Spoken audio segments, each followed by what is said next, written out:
নবী আলাইহিস সালাতু ওয়াস সালাম বলবে ফেরেশতারা সারিয়া দাও,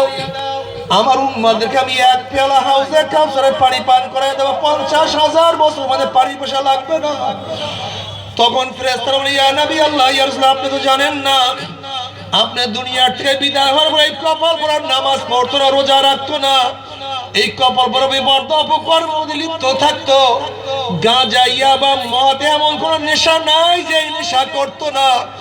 ইয়া নবী আল্লাহ ইয়া রাসূলুল্লাহ, এই নাফরমান কপাল পরা আপনাকে নেতা মানতো না, এই কপাল পরা নাফরমান আপনার আদর্শ বাস্তবায়নের চেষ্টা করতো না, বরং যারা আপনার আদর্শ বাস্তবায়নের চেষ্টা করতো তাদের কত ঘৃণা করত, তাদের কত অপমান কবরদস্ত করত, তাদেরকে কত টিটকারি, কত ফাজলামি, কত রক্ত ঝরাইত। ইয়া নবী আল্লাহ ইয়া রাসূলুল্লাহ,